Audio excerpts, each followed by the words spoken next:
Laurence is the CNSP Vice President and also an independent consultant.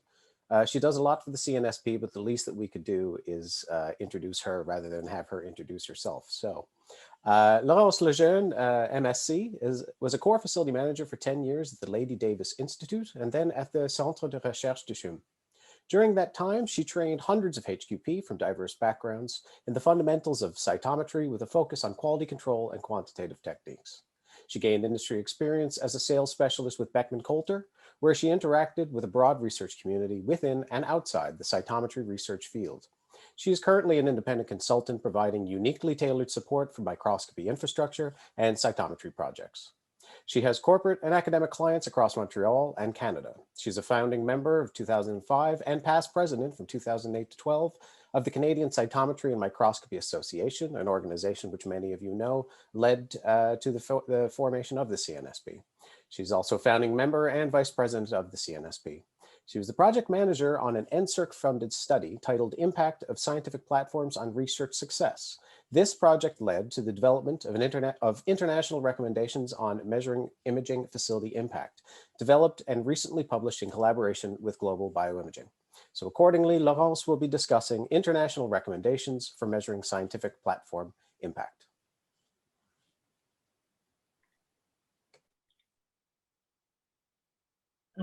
Thank you. So let me share my screen. I'm going full mode. So thanks for the opportunity to talk today about the work we've been able to do with the NSERC funding we received in 2019 with Claire as a leader for the project. Claire was also involved with the Global Bioimaging Group, and they had a workforce designed to develop those kind of recommendations, and I was invited to work with them and we were able to advance this kind of reflection on how to measure impact. So just to give you a bit of overview, the Global Bioimaging is an international network of imaging infrastructure, and it's a network which was initiated in 2015 by the European funded project Horizon 2020. And since 2020, Global Bioimaging activities, including its annual exchange of experience workshops and training activities, are funded by the Chan Zuckerberg Initiative. So you can see the map on the right. It's really a worldwide group, and that extends on a regular basis. So measuring impact. The question is, why do we need to do that? And from there, how to make it happen. So why do we need to demonstrate impact? One of the reasons, of course, is, sorry, I don't see the top of my slide, is we want to show scientific platforms' impact according to their vision, mission, and value.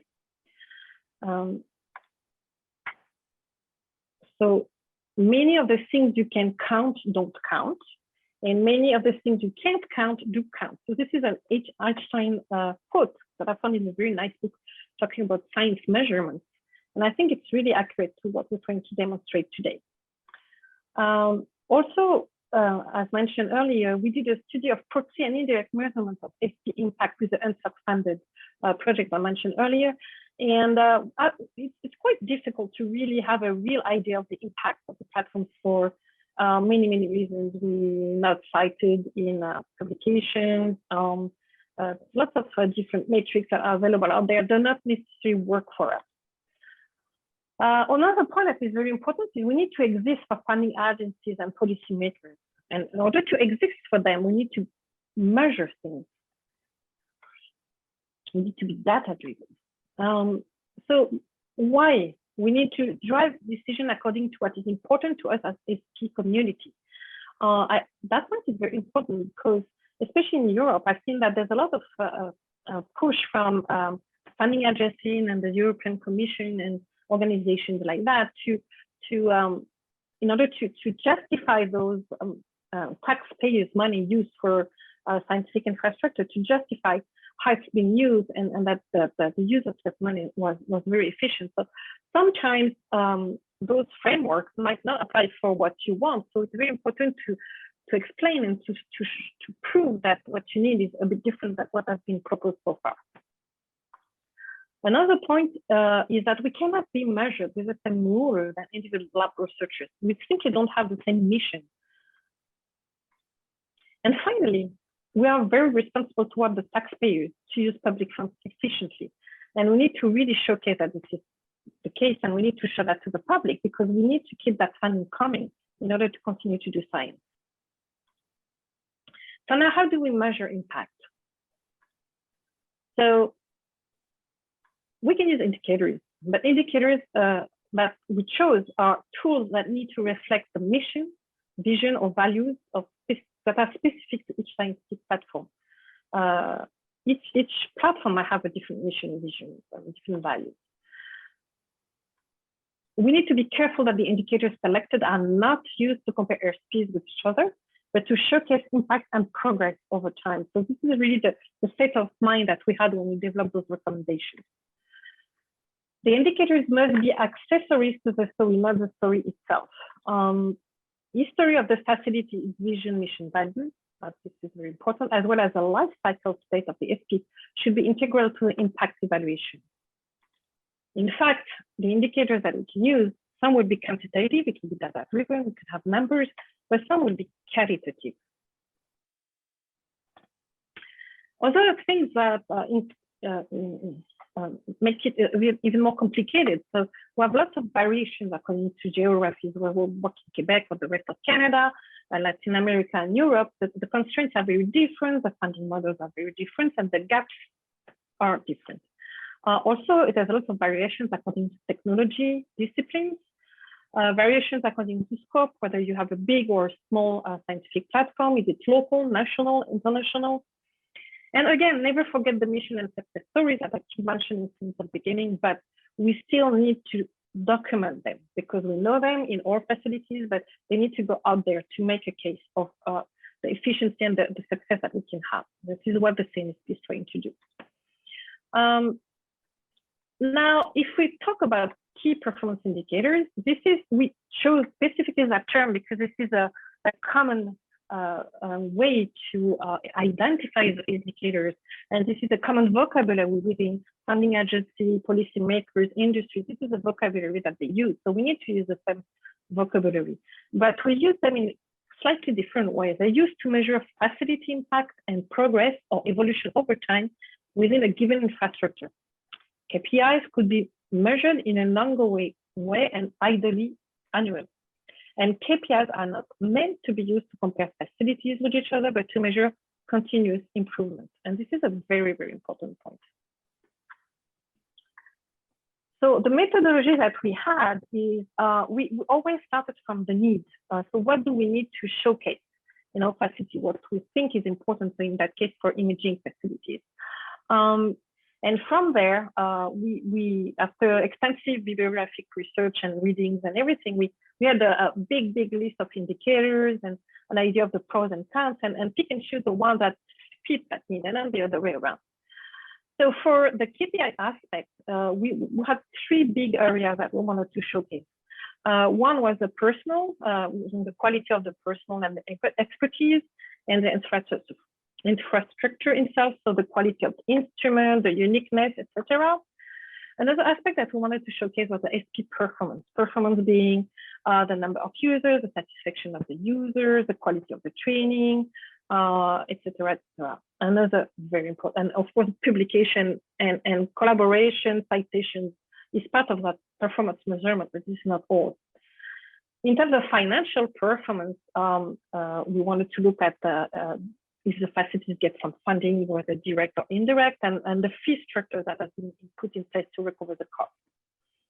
So when you look into a more scroll down evaluation, that of course, for infrastructure and personal, it's pretty straightforward. For scientific platform performance, we look at facility users, the diversity of users, and the quality of training. So diversity meaning also, are they coming from different departments, universities, are they coming from industry, etc. What kind of training we're able to provide to those users, and the depth of that training, the satisfaction, and of course, two metrics. based on publications and collaborative publication, whether those publications are co-authors by facility staff or facility users. And finally, the financial performance, which is the key to everything, whether there's a chargeback revenue and grant funding involved in the facility. So if you develop a little bit that thing, you can see lots of different metrics. And again, if in your facility or in your model, you can choose the metrics that, and the indicators that makes more sense for you. And we classify those indicators in 3 different categories, kind of. I'm not going to tell them this is not the purposes, it's just to show you that you can be very adaptable in what you decide to develop. So most of them can be considered easy. It's pretty easy for you to count the number of personnel you have in your facility. You normally monitor the usage of your instruments. It's relatively easy. Now you can jump to more direct indicator. For example, the progression of user base, meaning you really need to document everything since a certain time. You might have had time figuring out about the publications because again, we mentioned that a few times already today. Sometimes the facility scientists and the facility itself are just blind to publications because either the staff is not co-author or not acknowledged and the facility is nowhere to be seen in the acknowledgement. So a couple of our community came up with very smart ways to make sure the users or the people we're collaborating with don't forget to mention us in their publications because it's still a very important metric. Others can be very, really difficult to follow up. For example, if we want to understand the jobs facilities will find based on influence of facility training experience, I think it's very important to understand the impact that we have on people's life and people's career, but it's very, very difficult to monitor unless you track everyone individually and figure out what they do in the future, which can be quite complicated. Now, if we move to more socioeconomic indicators, the rationale of developing those top 10 groups of indicators for that approach is research infrastructure enables high quality research outcomes that in turn have an impact on broader socioeconomic factors. Assessing impacts with SEIs is a powerful way for imaging core facilities and by extension scientific platforms in general to demonstrate their value to key stakeholders such as funders, governments, and institutions, and maintain long-term relationships. So the logic was the same. We really started from the need, what we think is important for us. So here we came up with four big categories. One was the resources. So what are the scientific platforms providing as resources? They provide protocol, SOPs, things like that. More about HQP. Do they have unique experience? What is the level of knowledge? How do they contribute to the success of the scientific platform with specific examples? Another big one is collaboration innovation, in particular with industry. So how much work do we do with them? Do we provide unique solutions that help them build bigger companies? Do we have IPs? Do we have patents? Do we have startups, spin-off companies that the scientific platform help to develop? And another one that has been overseen in certain instances, and it really depends on the field you're working on, is public visibility. I will elaborate a little bit more, but I think it's very important. It's everybody's responsibility to make sure that we educate the public, not necessarily the larger community, about what we're doing and having a critical view of what we're doing.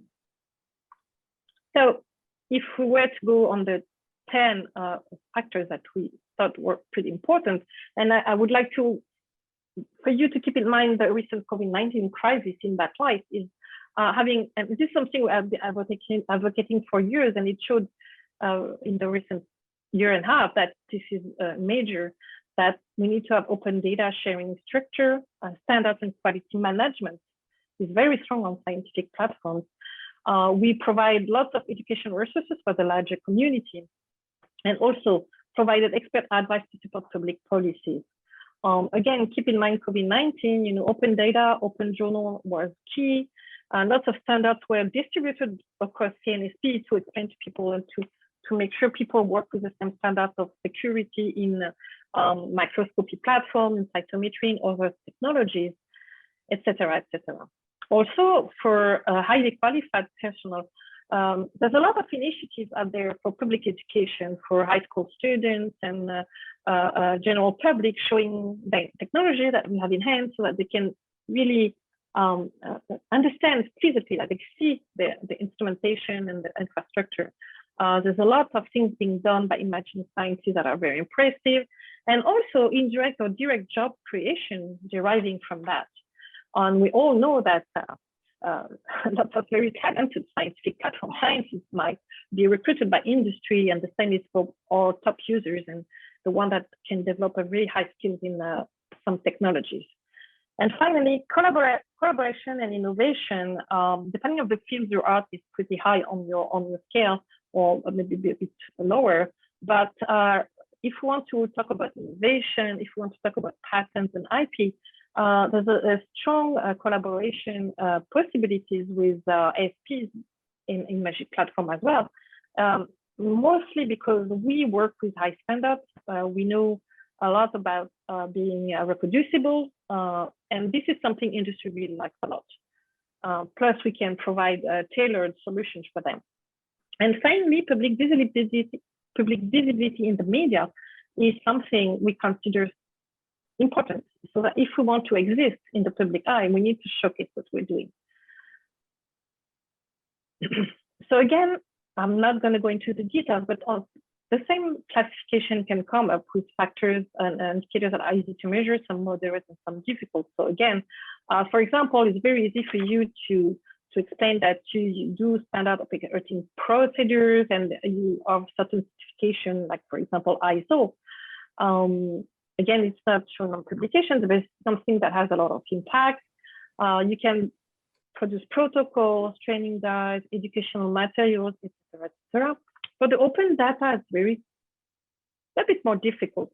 You need to understand if you give data, if you provide data, how do you measure how much accessions that data, how much that data was used? Was it used for training of other people? Was it reused for analytical and publication purposes by the community? So certain things that we think are super important, that is number one, might be very difficult to monitor. So again, this is not a small challenge. So what I wanted to do now is to kind of try to show you in a hypothetical case study how those indicators can really change the scope and impact of a facility. So I took a case that is relatively simple that I've heard of. I think it's a combination of two case scenarios, but it doesn't matter here. Let's say you have an advanced imaging facility whose mission is to serve a handful of labs in a university department. And those labs use bioimaging extensively. So they're very big users, but they're not allowed to generate revenue for, regulatory reasons. This is the case in Europe. Accessible only for the people of the department. But they develop unique imaging strategies that are very, very powerful. And they are in close relationship with a couple of companies for new hardware development and application development as well. The university policy does not provide any support for IP and patents, so nothing has been filed in the past few years. And the scientific publications, there's no clear policy from the university as well. So what does it give you? 2 years later, something changed. Something changed, the university policy.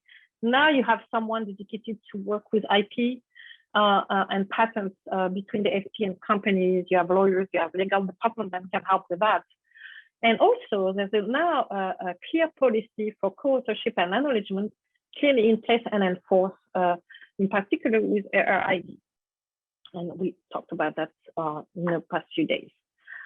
So what does it give you? So in the case one, where there's no policy involved, and I want to just explain, for those who know me, I really love heat maps. So this is showing up when the situation is considered bad, so something needs to be done to change the situation, where it goes to a dark blue when it's considered good. And I kept in white the factors that this facility, for this particular facility and or scientific platform, there's no need to talk about that because it's not part of the mandate or mission or vision. So in that particular case, We can say that they're happy about the personnel in general. Maybe they don't have enough people, but it's still okay. But they have very good expertise. They have very unique expertise. It's fantastic. They have more than enough of the right instrumentation. They're very happy about it, but the instruments could be used a lot more, and the user base is just not progressing. It's very stable over the years. So they consider that being a bad sign. The quality of the training is fine. There's lots of training. It's very academic, very university. So formal courses, you name it, this is there. User satisfaction is not necessarily there for reasons that needs to be clarified. And one point that was important for that facility is that we're not able to track publications as well. And for the collaboration with industry also, for collaborative publication, there was no, they knew they had a collaborative indirect publication, but it was nowhere to be shown. So just by changing the publication policy, all those red signs turned out to blue. So now they were able to track the number of publications, number of citations, et cetera, et cetera. So the future, the most recent grant funding were able to showcase those facts a lot more. So just to give you visually a difference just by changing a little policy. Another one that you can look at is more for the socioeconomic indicator, and this will be focusing more on the change of policy with the IP and the patents and the policies, the help provided by the university, how it can change things. So again, in white are the parameters that this particular facility didn't think were important. And they were giving some of their data, but they had no way to follow where those data were going. They have provided lots of protocols. They still have lots of very good people. Professional development was so-so. They knew that people got good opportunity in the market, but not okay, not fantastic. And they have partnership with industry, but it was not that good. There were some issues. There was some conflicts regarding IP. And never had any licensed patents because, of course, if there's no patent, you cannot license it. Of course, another point that there was no direct financial support of the industry to the facility because the relationship was kind of difficult. But with the enforcement of IP and patent policy, then all of a sudden, this innovation development really was able to improve dramatically. With one drawback is that the scientists were hired by industry. So from the facility point of view, maybe that's what was such a good thing. But overall, lots of markers turned to blue, which is pretty good for them. So in conclusion, this approach helps showing impact. Impact can be demonstrated in any ways, not yet used with current standards metrics. And this approach can demonstrate also gaps. And gaps are very important to demonstrate as well for your own evaluation, for your own progress, to realize that there's something wrong going on. You need to measure it. You need to be aware of it. So some gaps to achieve maximum impact can be identified and potentially solved at the institution, university level, even at the national level. And finally, most of the reference of what I'm talking to will be up already placed in the guest board section of impacts and metrics. And I'd like to thank the NSERC funding for that work, and bioimaging, Global Bioimaging is currently funded by CHAM, the Quebec initiative. And here are the different people that participate in that study. So myself, of course, Noni Tracy from Australia, Gleb Gretner from Germany, Frederica Pena from Germany, Kesh Marathi Sakadevan from Singapore, Jean Salamero from France, Sabah Saleh from Australia, Spencer Short from South Korea, Lisa Yin from Australia, Anje Kepler from Germany, and Claire Brown from Canada. So this is really a global project. It was a lot of fun to have meetings at 7 a.m. Thank you all for your participation.